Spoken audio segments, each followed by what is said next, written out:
नमस्कार साथियों। आज गद्य के विकास में मैं आपको कहानी की यात्रा कराना चाहती हूँ। कहानी के विकास पर बात करते हैं। साथियों, कहानी बहुत पुरानी है। यानी कि गीतों की संरचना जब हुई होगी वाचिक परंपरा में, कहानी भी तभी शुरू हुई होगी। कहानी कहने की कहन शैली और कथावाचन, इसका इतिहास, इसका उद्भव, इसका विकास बहुत प्राचीनतम ज़माने से, प्राचीनतम युग से माना जा सकता है। साथियों, जब मैं कह रही हूँ कि कहानी की कहानी बहुत पुरानी है, तो दरअसल ये एक प्राचीन नाम, संस्कृत में से गल्प कहा जाता था, आख्यायिका कहा जाता था। इस नाम से कथन शैली को, कथावाचन को बुलाया जाता था। आधुनिक हिंदी कविता का जन्म वर्तमान युग की आवश्यकताओं के कारण हुआ था, पर कहानी को तो कहानी का जन्म पहले हो चुका था। कहानी के उद्भव और विकास की बात करें तो कहानी हमारी आदिम प्राचीन परंपरा से चल रही है। पश्चिम में इसे शॉर्ट स्टोरी कहा गया। पाश्चात्य साहित्य में कहानी कला का उद्भव सर्वप्रथम अमेरिका में एडलर एलन पो 1809 से 49 तक ईस्वी द्वारा माना जाता है। उन्होंने कहानी की परिभाषा देते हुए कहा कि छोटी कहानी एक ऐसा आख्यान है जो इतना छोटा है कि एक ही बैठक में पढ़ा जा सके और जो पाठक पर एक ही प्रभाव उत्पन्न करने के उद्देश्य से लिखा गया हो। साथियों, हमारे यहाँ सार्वकालिक, सार्वभौमिक, सार्वदेशिक ग्लोबल कहानीकार के रूप में प्रेमचंद हैं। मुंशी प्रेमचंद कहानी पर विचार करते हुए कहते हैं कि कहानी यानी गल्प एक ऐसी रचना है जिसमें जीवन के किसी एक अंग या मनोविज्ञान को प्रदर्शित करते हैं। लेखक का उद्देश्य होता है, उसके चरित्र, उसकी शैली तथा कथा विन्यास सब उसी एक भाव को पुष्ट करते हैं। हिंदी कहानी के उद्भव और विकास पर अगर बात करें तो सरस्वती पत्रिका, जो 1900 ईस्वी से शुरू होती है, उसके प्रकाशन से आरंभ हो जाता है।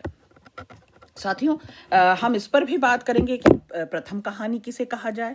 हम इस पर भी बात करेंगे कि विभिन्न विद्वानों का, आचार्यों का, इतिहासकारों का क्या मत रहा, और हम इस पर भी बात करेंगे कि पहली पत्रिका सरस्वती में कौन कौन सी कहानियां प्रकाशित हुईं। सबसे पहले हम इस पर बात करें कि हिंदी की पहली कहानी और उसका प्रणेता कौन माना जाता है। देखिए, रामचंद्र शुक्ल, इनकी कहानी थी इंदुमती, जो 1900 में प्रकाशित हुई। रामचंद्र शुक्ल ने कहा कि किशोरी लाल गोस्वामी की कहानी है इंदुमती। डॉक्टर बच्चन सिंह प्रणयनी परिणय लिखा इन्होंने 1887 में। देवी प्रसाद वर्मा, इन्होंने एक टोकरी भर मिट्टी 1901 में लिखा। लक्ष्मी नारायण लाल 11 वर्ष का समय 1903 में प्रकाशित हुई। हजारी प्रसाद द्विवेदी की दुलाई वाली हजारी प्रसाद द्विवेदी जी ने बंग महिला की कहानी को 1907 में जो प्रकाशित हुई उसे कहानी की प्रथम कहानी कहा, हिंदी की पहली कहानी कहा। साथियों, विद्वानों ने इंदुमती को शेक्सपियर के टेम्पेस्ट का छायानुवाद कहकर उसे मौलिक कहानी के दायरे से बाहर कर दिया। इंदुमती को आचार्य शुक्ल ने लिखा कि इंदुमती किसी बंगला कहानी की छाया नहीं है, तो हिंदी की यही मौलिक कहानी ठहरती है। और इसके उपरांत 11 वर्ष का समय और दुलाई वाली का नंबर आता है। राजेंद्र बाला घोष, जो बंग महिला से प्रचलित थीं, बंग महिला नाम से प्रचलित थीं, हिंदी की प्रथम कहानी लेखिका मानी जाती हैं और दुलाई वाली उनकी पहली कहानी थी। अब अगर आप सरस्वती में प्रकाशित कहानियों के बारे में जानना चाहें तो इंदुमती 1900 में प्रकाशित हो चुकी थी, जिसके रचनाकार थे, जिसके कहानीकार थे किशोरी लाल गोस्वामी, जैसा कि मैंने बताया। प्लेग की चुड़ैल कहानी 1902 में प्रकाशित हुई, लाला भगवान दिन की।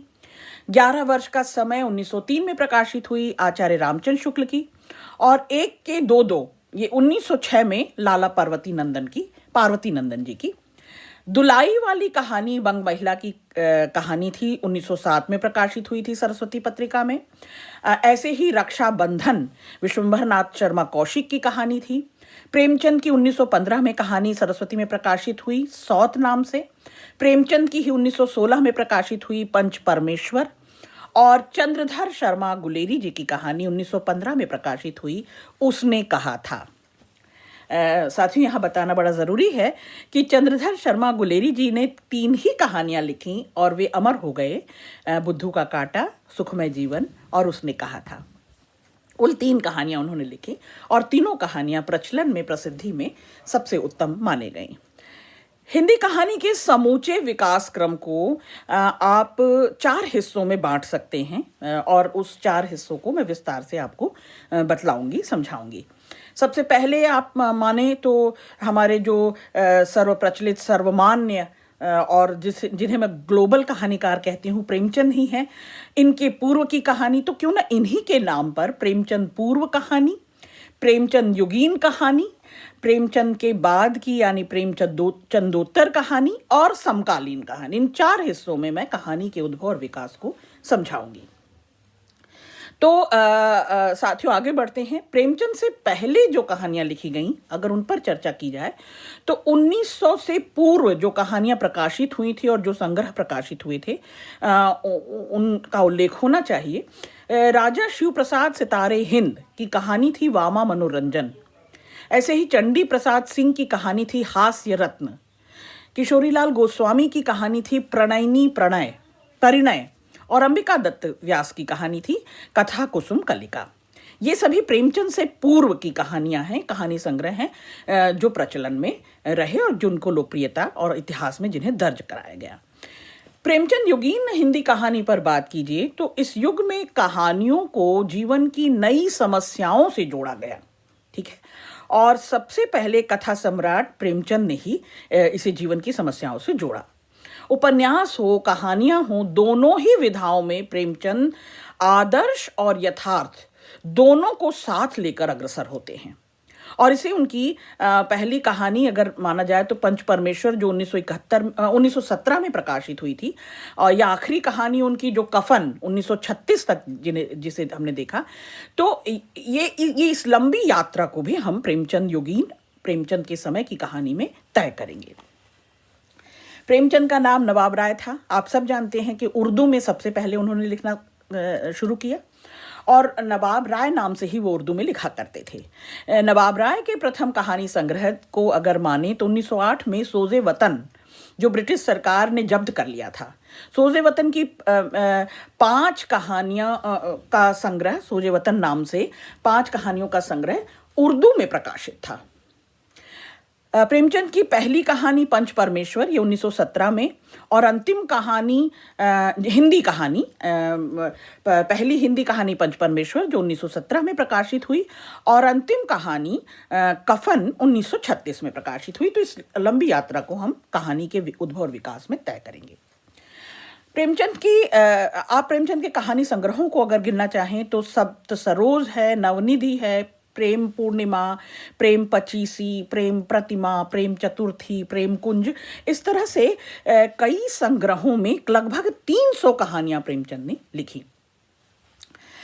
नमक का दारोगा 1913 में, सज्जनता का दंड 1916 में, ईश्वरी न्याय 1917 में, दुर्गा का मंदिर, बूढ़ी काकी, सवा सेर गेहूं, शतरंज के खिलाड़ी, मुक्ति मार्ग, मुक्ति धन, सौभाग्य के कीड़े, अलग्योझा, पूस की रात, समर यात्रा, सदगति, 2 बैलों की कथा, होली का उपहार, ठाकुर का कुआं और ईदगाह, या बड़े भाई साहब, कफन, इस तरह की 20-25 कहानियां ऐसी थीं जो वैश्विक स्तर पर प्रेमचंद की प्रसिद्धि का कारण बनी। ये कहानियां बहुत महत्वपूर्ण थी और इनकी गिनती वैश्विक स्तर पर की जाती है।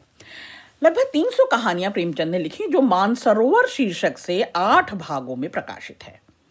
ठीक ऐसे ही इस जमाने में चंद्रधर शर्मा गुलेरी जी लिख रहे थे। गुलेरी जी विश्व के उन चुनिंदा कहानीकारों में से हैं साथियों, जिन्होंने केवल 3 कहानी लिखकर हिंदी कहानीकारों में अपना सर्वोच्च स्थान बना लिया। और वो 3 कहानियां, जैसा कि मैंने अभी बताया था आपको, 1911 में प्रकाशित हुई थी सुखमय जीवन, ये भारत मित्र में प्रकाशित थी। बुद्धू का कांटा 1914 में और 1915 में उसने कहा था, जो सरस्वती में प्रकाशित हुई थी। उसमें कहा था कहानी गुलेरी जी की सर्वश्रेष्ठ कहानी मानी जाती है साथियों, और अब दिल्ली विश्वविद्यालय के कई पाठ्यक्रमों में उसने कहा था लगाई गई है। यह कहानी फ्लैशबैक शैली में चलती है। सोचिए 1915 में लिखी गई कहानी फ्लैशबैक शैली में ही लिखी गई है, पूर्व दीप्ति जिसको कहते हैं। उसने कहा था प्रथम विश्व युद्ध की पृष्ठभूमि पर उसको आधार बनाकर एक प्रेम संवेदना, बल्कि एक अद्भुत प्रेम की कल्पना यहाँ की गई है, और उस प्रेम संवेदना पर लिखी कहानी है। इसी जमाने में जयशंकर प्रसाद लिख रहे थे।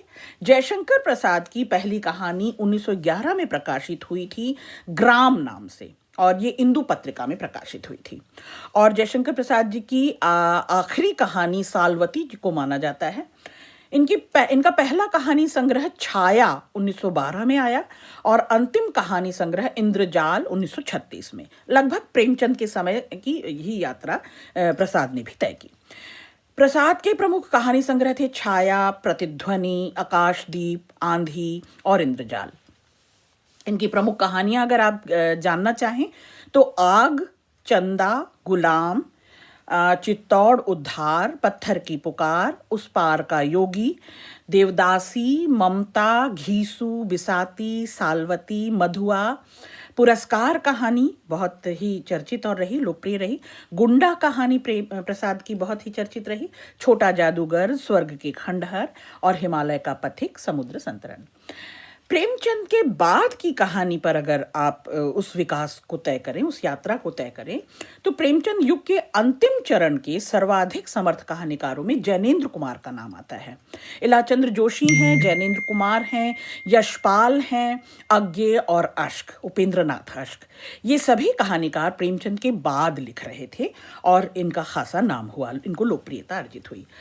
जैनेन्द्र की कहानियों में चरित्र की विशिष्टता है। जैनेन्द्र की कहानियों को हम मनोविज्ञान की कहानियां कहते हैं। मानसिक द्वंद्व, मानसिक उथल पुथल की कहानियां हैं, मनोविश्लेषण की कहानियां हैं। चाहे फिर वो स्त्री मनोविज्ञान हो, पुरुष मनोविज्ञान हो, बाल मनोविज्ञान हो, जैनेन्द्र ने इन सब पर लिखा। तो पुरुष स्त्री के संबंधों के सूक्ष्म से सूक्ष्म तंतुओं को एक बड़ी गहराई से, बड़े विस्तार से छुआ है जैनेन्द्र ने, और उसका चित्रण किया है। जैनेन्द्र ने कहानियों के माध्यम से पहली बार हिंदी साहित्य में व्यक्ति को स्थान दिया है ना। निजी सुख दुख की चर्चा कहानियों में व्यक्ति करता है, और जैनेन्द्र मुखर करते हैं उसको। जैनेन्द्र के बाहरी जीवन यथार्थ को कम महत्व देते हैं, बाहरी परिवेश को कम महत्व देते हैं, व्यक्ति के मन को और मानसिक उथल पुथल को, मनोविश्लेषण को, मनोविज्ञान को जैनेन्द्र मन की स्थिति में जो परिस्थितियां बाहरी घटती हैं उसको गूंथ देते हैं। इनकी कहानियों की खास विशेषता रही है। अब जैनेन्द्र की प्रमुख कहानियां आप माने तो पत्नी, एक कैदी, गदर के बाद, बाहुबली, तत्सम, लाल सरोवर, जाह्नवी, ये सब कुछ जैनेन्द्र की कुछ बहुत ही लोकप्रिय चर्चित कहानियां रहीं। जैनेन्द्र के बाद यशपाल आते हैं। 1903 से 1976 तक लिखते रहे यशपाल। यशपाल पर मार्क्सवाद का बहुत बड़ा प्रभाव था, बहुत गहरा प्रभाव था। मार्क्सवादी दृष्टिकोण से सामाजिक यथार्थ पर यशपाल लिख रहे थे। इनके प्रमुख कहानी संग्रहों में अगर आप जानना चाहें तो पिंजरे की उड़ान है जो 1939 में प्रकाशित हुई, ज्ञानदान 1943 में, अभिशप्त 1943 में, तर्क का तूफान 44 में, भस्मावृत चिंगारी 46 में, वो दुनिया 1948 में, और फूलों का कुर्ता, उत्तराधिकारी, चित्र का शीर्षक, उत्तमी की माँ, तुमने क्यों कहा मैं सुंदर हूँ, सच बोलने का की भूल, खच्चर और आदमी, भूखे का दिन आदि, ये सभी यशपाल की ज़रूरी कहानियाँ थीं जिन पर मार्क्सवाद का प्रभाव सीधे सीधे देखा जाता है, सामाजिक यथार्थ जिन कहानियों में पाया जाता है।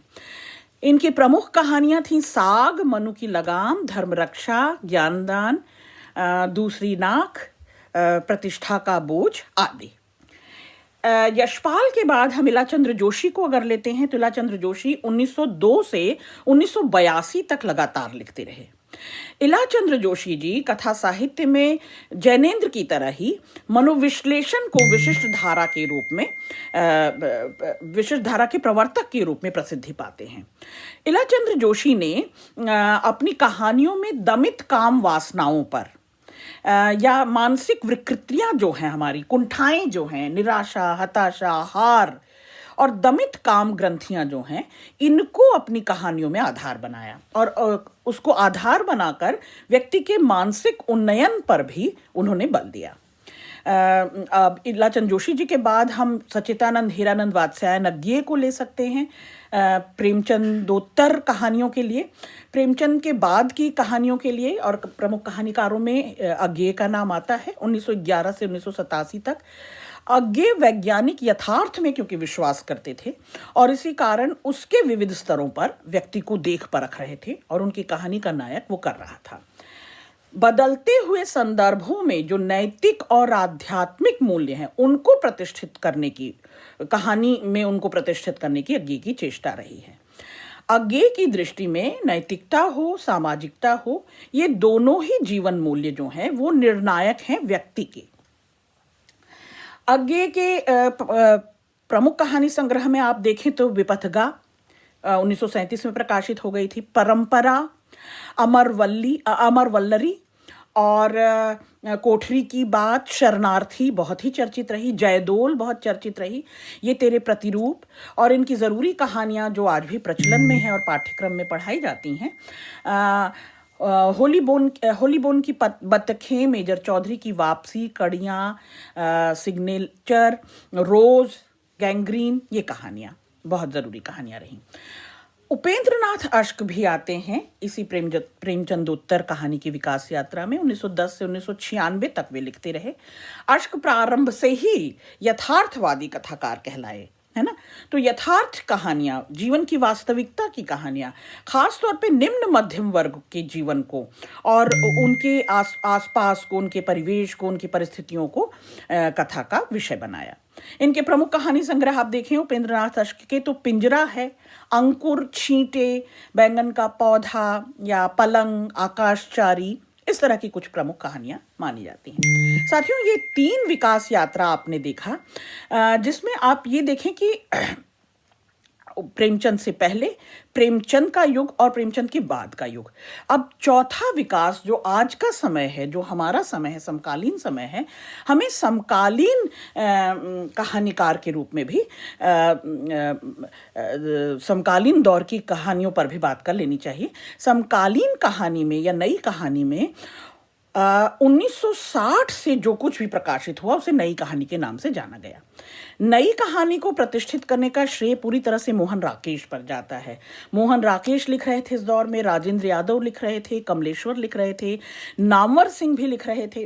तो ये सभी कहानियां जो हैं ये नए कहानीकार के रूप में दरअसल नई कहानियों में जीवन के जटिल यथार्थ को प्रस्तुत कर रहे थे। जीवन के जटिल यथार्थ को व्यापक रूप से विस्तार दे रहे थे, उसकी स्वीकृति दे रहे थे। आधुनिकता बोध से लैस ये कहानियां या व्यक्ति की प्रतिष्ठा दिखाती हुई या मध्यम वर्गीय जीवन और मध्यम वर्गीय परिवेश और परिस्थितियों को, चेतना को उजागर करने वाली ये कहानियां थीं। या नई कहानी में छिछली भावुकता का अभाव देखा जाता है, सांकेतिकता एक देखी जाती है। तो समकालीन कहानीकारों में आप प्रमुख रूप से मोहन राकेश को ले सकते हैं, राजेंद्र यादव को ले सकते हैं, कमलेश्वर को ले सकते हैं। भीष्म साहनी लिख रहे थे इस दौर में, 1915 से 2003 तक लगातार लिखते रहे भीष्म साहनी। तो भीष्म साहनी प्रगतिशील जीवन चिंतक हैं, प्रगतिशील कहानीकार कहे जाते हैं और उनकी इस जीवन दृष्टि को इनकी कहानियों में देखा जाता है। ये सत्ता और व्यवस्था के खोखलेपन पर लिख रहे थे भीष्म साहनी की कहानी में सत्ता का क्रूर चक्र, ना, वर्चस्व की राजनीति और उन सबको और उसका बनावटीपन जो है, उसका फैब्रिकेशन जो है, उसकी कृत्रिमता जो है, बड़ी ही सहजता से और निर्भीकता से आप उनकी कहानियों में देख सकते हैं। भीष्म साहनी का जो यथार्थ है, कहानी में जो यथार्थ वो पिरोते हैं, वो दरअसल बदसूरत चेहरे को, जो चेहरे के पीछे का चेहरा होता है ना, जो छिपा हुआ छद्म चेहरा होता है, उसको भी, उसके भीतर की परतों को भी वो उजागर करते हैं और मानवीय मूल्यों के सौंदर्य को रेखांकित करने में भीष्म साहनी की कहानियां महत्वपूर्ण मानी जाती हैं। चीफ की दावत आपने पढ़ी, अमृतसर आ गया, ऐसी कुछ कहानियां भीष्म साहनी की बहुत चर्चित रहीं। मुक्तिबोध भी इसी दौर में लिख रहे थे। कविताओं की भांति अपनी कहानियों में भी मुक्तिबोध ने दरअसल फैंटेसी शैली को, आपने उनकी ब्रह्म राक्षस, चांद का मुंह टेढ़ा है, अंधेरे में, इन कहानियों को तो पढ़ा ही, दरअसल इन कविताओं को पढ़ा आपने। इन कविताओं में भी फैंटेसी शैली थी और इनकी कहानियों में, चाहे वो काठ का सपना हो, नई जिंदगी हो, पक्षी और दीमक हो जो आपने पढ़ी, विपात्र हो, इन सब कहानियों में मुक्तिबोध ने अणु युद्ध का विरोध किया है, आत्मा की आवाज को प्रस्तुत किया है और पूरी कहानी में दरअसल अवचेतन के अंधेरे तहखानों में जो पड़ी हुई आत्मा है उसके विद्रोह को कहानी में उजागर किया है। भैरव प्रसाद गुप्त भी लिख रहे थे। 1918 से 1995 तक इनकी कहानियां प्रकाशित होती रहीं। भैरव प्रसाद गुप्त जी के संपादकत्व में कहानी नववर्षांक भी एक आया, प्रकाशित हुआ। भैरव प्रसाद गुप्त जी मार्क्सवादी जीवन दृष्टि को लेकर लिख रहे थे, कमिटेड लेखक थे, कहानीकार थे। इनकी कहानियों में समाज का जो दुर्बल पक्ष है, जो शोषित है, सर्वहारा है, जो वंचित पक्ष है, उन समस्याओं को भी उजागर किया गया है। इनके प्रमुख कहानी संग्रह आप मान सकते हैं फरिश्ता है, मोहब्बत की राहें, बिगड़े हुए दिमाग, सितार के तार, बलिदान की कहानियां, आंखों का सवाल, मंगली की टिकुली, इस तरह की कुछ कहानियां इनकी बहुत ही प्रसिद्धि, लोकप्रिय हुई, प्रसिद्धि पाई। हरिशंकर पंसाई लिख रहे थे हंसते हैं रोते हैं जैसे उनके दिन फिरे, या भोला राम का जीव, ये कहानी उनकी बहुत चर्चित रही। अमरकांत लिख रहे थे। अमरकांत के मुख्य रूप से निम्न मध्यम वर्ग पर लिख रहे थे, उनके जीवन संदर्भों पर उनकी कहानियां लिखी जा रही थी। अमरकांत जिंदगी और जोंक बहुत ही प्रसिद्ध कहानी रही। दोपहर का भोजन या डिप्टी कलेक्ट्री, लोक परलोक, ये कहानियां अमरकांत की खासी प्रसिद्धि में रहीं और 1925 से 2013 तक लगातार अमरकांत लिखते रहे। साथियों, मोहन राकेश नई कहानी के प्रवर्तकों में माने जाते हैं। मोहन राकेश ने संबंधों की यंत्रणा पर या नगरीय कस्बाई जीवन पर, महानगरी जीवन की यांत्रिकता पर और उस पर व्यक्ति पर पड़ते दबाव पर, उसका लगातार एलिएनेटेड होते जाना, आइसोलेट होते जाना, है ना, व्यक्ति का अकेले पड़ते जाना, उसकी मानसिक उथल पुथल पर मोहन राकेश लिख रहे थे। व्यवस्था के खोखलेपन पर लिख रहे थे। विभाजन की त्रासदी पर मोहन राकेश लिख रहे थे। और उनकी प्रमुख कहानी अगर आप गिनाएं तो मलबे का मालिक, आद्दा, मिस पॉल, सेफ्टी पिन, ये कहानियां खासी चर्चा में रहीं। राजेंद्र यादव भी 2013 तक लिखते रहे। ये भी नई कहानी के प्रवर्तकों में माने जाते हैं। राजेंद्र यादव ने कहानियों में मध्यम वर्ग के जीवन के बनते बिगड़ते, जूझते टूटते रिश्तों को और उनसे उत्पन्न तनाव को महत्व दिया। मेहमान कहानी उन्होंने लिखी, अपने पार लिखी, अनुपस्थित संबोधन लिखी वगैरह। कमलेश्वर लिख रहे थे। कमलेश्वर नई कहानी के पुरोधाओं में सबसे प्रमुख माने जाते हैं। 1972 में इनकी समानांतर कहानियां, बल्कि समानांतर कहानी आंदोलन इन्होंने चलाया 1972 में। राजा निर्बंसिया हो, खोई हुई दिशाएं हो, जॉर्ज पंचम की नाक, अपना एकांत, मानसरोवर, नीली झील, एक अश्लील कहानी, देवी की माँ, इन सब कहानियों से ये प्रमुख कहानियां थी कमलेश्वर की जिनसे उन्हें प्रसिद्धि मिली। नई कहानी के व्रती लेखकों में मोहन राकेश आते हैं, राजेंद्र यादव आते हैं, कमलेश्वर तो आते ही हैं। इन सब में से कमलेश्वर ही ऐसे हैं जिन्होंने सामाजिक विसंगतियों पर, टूटते हुए जीवन मूल्यों पर, बढ़ते हुए भ्रष्टाचार पर और व्यक्ति के अमानवीकरण को वाणी देने का निरंतर प्रयत्न किया। धर्मवीर भारती 1997 तक लिखते रहे। आधुनिकता बोध के सूत्रों से पिरोई हुई इनकी जो आधुनिक कहानियां हैं, जो समकालीन कहानी कहलाती हैं, नई कहानी कहलाती हैं, ये बौद्धिक स्तर पर बखूबी चर्चित रहीं। इस पर काफ़ी विवाद रहा, संवाद किया गया। संवेदना के स्तर पर भी रोमानी संस्कारों से धर्मवीर भारती मुक्त ना हो सके और इनकी कहानियों में निम्न मध्यम वर्ग भी दिखाई देता है। निम्न मध्यम वर्गीय जीवन की मानसिकता का चित्रण दिखाई देता है, चाहे वह मुर्दों का गांव हो, चांद और टूटे हुए लोग हों, स्वर्ग और पृथ्वी हो, गुल की बन्नो हो, सावित्री नंबर 2 हो, इस तरह की कहानियां इनकी चर्चित रहीं। लक्ष्मी नारायण लाल, इनकी कहानियों में अवध के गांव, पक्षी, पशु, पेड़, नदियां, खेत खलिहान, तीज त्योहार, गीत संगीत सब सजीव होकर साकार होकर उठते हैं। लक्ष्मी नारायण लाल की ये खूबी रही। 1987 तक उन्होंने लिखा। इनकी कहानी संग्रह में सूने आंगन रस बरसे, नए स्वर नए रेखाएं, एक बूंद जल, एक और कहानी, डाकू आए थे, इस तरह की कहानियां लक्ष्मी नारायण लाल ने लिखी। निर्मल वर्मा के पहले कहानी संग्रह परिंदे को डॉक्टर नामवर सिंह ने नई कहानी की पहली कृति माना। परिंदे संग्रह की समीक्षा करते हुए नामवर सिंह ने कहा था कि स्वतंत्रता या मुक्ति का प्रश्न, जो समकालीन विश्व का मुख्य प्रश्न बन गया है, निर्मल वर्मा की कहानियों में अलग अलग कोण से उठाया गया है।